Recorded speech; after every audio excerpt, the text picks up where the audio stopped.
नूर एक बड़े से सिंहासन पर बैठी थी। फलक बोली, देखो, हमारी सहेली मिल गई। यहां हमारा हाल भूख और अंधेरे से खराब हो गया और तुम यहां आराम से बैठी हुई हो। अरे, कैसी सहेली हो तुम? देखने भी नहीं आई। नूर बोली, मेरा घर पसंद नहीं आया। तुम्हारा घर? फलक ने हैरानी से पूछा। हाँ, मेरा घर। यहीं तो रहती हूं मैं पिछले 20 वर्षों से। फलक झुंझला गई। 20 वर्ष की तुम हो भी नहीं। नूर बोली, मजाक करने के लिए पूरा जीवन पड़ा है। अभी घर चलती है, सब परेशान हो रहे होंगे। और तुम तो जानती ही हो, आज समा का विवाह है। देरी हो गई तो बारात वापस चली जाएगी, फिर कभी उसका विवाह नहीं हो पाएगा। गांव वालों को जानती हो ना, कैसे कैसे लोग हैं। पंचायत बिठा लेंगे वो लोग। फलक की बात से नूर को कुछ फर्क नहीं पड़ा। अमायरा को गुस्सा आ गया। वो फलक को वहीं छोड़ नूर के पास आई और उसे खींचते हुए बोली, नूर, बहुत हो गया मजाक, चल गांव चलते हैं। मुझे डर लग रहा है, क्या जवाब दूंगी बाकी के लोगों को।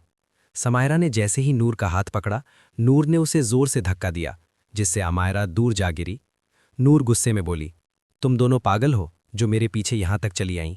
अरे मूर्खों, इतना नहीं समझ पाई। ये मेरी एक चाल थी तुमको यहां लाने की, और देखो, तुम मेरे जाल में फंस गईं। फलक कांपते हुए बोली, क्या कहना चाहती हो? साफ साफ कह दो, क्योंकि कल से अब तक भूख और अंधेरे ने और इस सुनसान जगह ने दिल को शमशान जैसा बना दिया है। एक रात यहां रहने के बाद समझ आ गया है कि यहां कुछ तो बड़ा रहस्य है। नूर बोली, मेरा सच जानना चाहती हो ना, तो सुनो। मैं तुम्हारी सहेली नहीं थी। तुम यहां तक आ सको, इसीलिए मैंने तुम्हें सहेली बनाया, ताकि समय आने पर तुम्हें यहां कैद कर सकूं। 2 साल मेरी सहेली बनी रही। आज तक तुमने कभी नहीं पूछा कि मेरा परिवार कहाँ है और मैं तुम्हारे घर क्यों नहीं जाती। फलक बोली, अब मुझे समझ में आ रहा है तुम ये सब क्यों बोलती थीं। अब मैं सच्चाई जानना चाहती हूँ। बोलो, क्या रहस्य है तुम्हारा? नूर बोली, क्या सच में तुम मेरी सच्चाई जानना चाहती हो? हाँ। ये बात 20 वर्ष पहले की है। माँ, कहाँ हो आप? देखो ना, बाहर कोई आपको बुला रहा है। अरे बेटा, कौन है? अंदर बुला लो। वो हमारा पड़ोसी है ना, उनके यहाँ कल विवाह है, जिसके लिए आपने मुझे लाल चुन्नी और पीला लहंगा बना के दिया। वो लोग आए हैं। अच्छा, तो बस विवाह का न्योता देने आए होंगे। नहीं माँ, वो आपसे कुछ बात करना चाहते हैं। मैं देखती हूँ। सावित्री उठकर बाहर चली गईं। दरवाजे पर मोहनदास खड़े थे।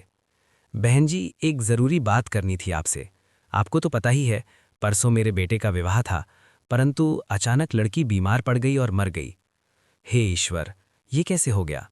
बीमारी, जिंदगी और मौत ऊपर वाले के हाथ में है। गांव वाले कह रहे हैं कि विवाह में सुख नहीं लिखा था, इसीलिए लड़की मर गई। तो? सावित्री ने पूछा। कई घरों में रिश्ता लेकर गए पर कोई मान नहीं रहा, इसीलिए आपके पास आया हूं। क्या आप नूर का विवाह मेरे पुत्र श्याम से करेंगी? सावित्री बोली, इसमें सोचने की कोई बात नहीं, मैं इस विवाह के लिए तैयार हूं। और इस तरह नूर और श्याम का विवाह हुआ। 4 साल बीत गए। एक दिन नूर अपने घर में बैठी श्याम की प्रतीक्षा कर रही थी। तभी श्याम का दोस्त बलवंत वहां आया। भाभी, आप अपने घर का रास्ता भूल गई हैं क्या? बिल्कुल सामने घर है और कभी घर भी नहीं जाती। नूर बोली, श्याम जी देर से लौटते हैं, इतनी बड़ी हवेली में मैं अकेली क्या करूंगी? बलवंत हंसकर बोला, आपकी किस्मत बदल गई है, इतने बड़े घर की बहू बन गई। नूर को उसकी बातें अच्छी नहीं लगी, लेकिन वो चुप रही। घर जाकर बलवंत ने अपने भाई सोहम से सारी बातें कह दी। उसके मन में जलन की आग जलने लगी। बलवंत घर के बाहर आकर एक जगह बैठ गया। उसके मन में नफरत की आग जल रही थी। ये नफरत इतनी क्यों जल रही है मेरे अंदर? जिस लड़की को पसंद किया, उसी का विवाह घर के सामने हो गया। अगर दूर होता तो फर्क नहीं पड़ता, लेकिन आंखों के सामने अपने प्यार को किसी और की बाहों में देखना, ये बर्दाश्त नहीं होता। तभी उसकी नज़र श्याम पर पड़ी, जो बड़े सुकून से अपने घर की ओर जा रहा था। ये होता है सुकून। जब पैसा और पत्नी दोनों अच्छे हों तो मर्द के चेहरे पर सुकून आ ही जाता है। ससुरा, ये सुकून तो हमें कभी नसीब नहीं होगा। बलवंत का गुस्सा काबू से बाहर हो गया। वो उठा और पीछे से श्याम के सिर पर ईंट से वार कर दिया। श्याम एक ही वार में गिर पड़ा। पर बलवंत यही नहीं रुका। गुस्से में उसने श्याम के सिर पर कई बार ईंट से वार किया। कुछ ही पलों में श्याम मर चुका था। उधर नूर अपने घर के द्वार पर खड़ी अपने पति का इंतजार कर रही थी। इतनी देर हो गई, अब तक तो आ जाना चाहिए था। मुझे बहुत फिक्र हो रही है, मैं देख कर आती हूँ। नूर गांव की गलियों से होती हुई बाहर की ओर भागी। उधर बलवंत श्याम की लाश के पास खड़ा कांप रहा था। हे ईश्वर, मैंने क्या कर दिया? ये तो मर गया, अब मैं क्या करूंगा? वो वहां से भागने ही वाला था कि नूर दौड़ती हुई वहां आ पहुंची। बलवंत, तुमने मेरे पति को मार डाला। बलवंत घबरा गया। अब ये मुझे सजा दिलाकर रहेगी। कुछ करना पड़ेगा। नूर श्याम की लाश से लिपट कर रोने लगी। आप मुझे छोड़कर नहीं जा सकते, मेरे सिवा आपका कोई नहीं है। इसी बीच बलवंत सोहम के घर पहुंचा। सोहम, दरवाजा खोल। क्या हुआ भैया, आप इतने घबराए क्यों हो? मैंने श्याम का खून कर दिया। नूर ने देख लिया है। अगर वो बची रही तो मुझे फांसी दिला देगी। हमें उसे रास्ते से हटाना होगा। सोहम कांप गया। एक खून के ऊपर दूसरा खून? क्या अपने भाई को मरने देगा? डर के मारे सोहम मान गया। दोनों वापस पहुंचे। नूर उठ खड़ी हुई। तुझे जिंदा नहीं छोड़ूंगी।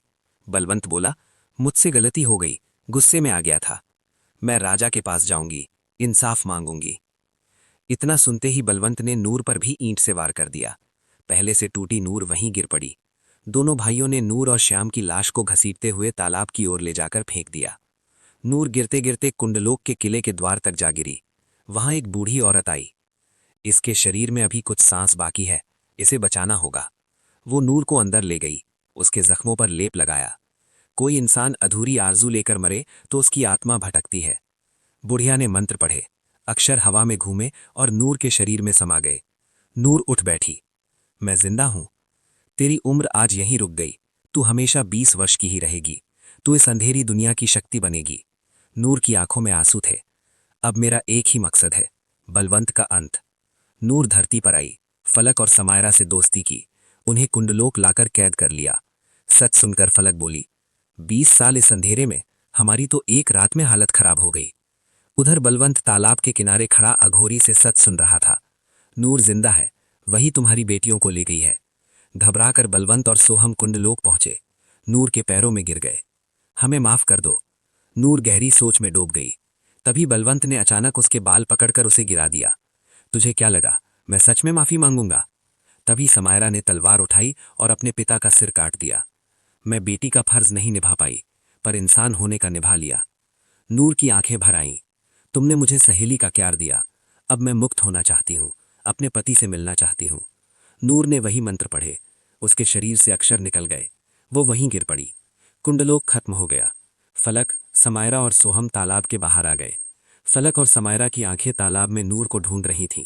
आंसू बह रहे थे, जैसे उनकी पूरी दुनिया उसी तालाब में खत्म हो गई हो।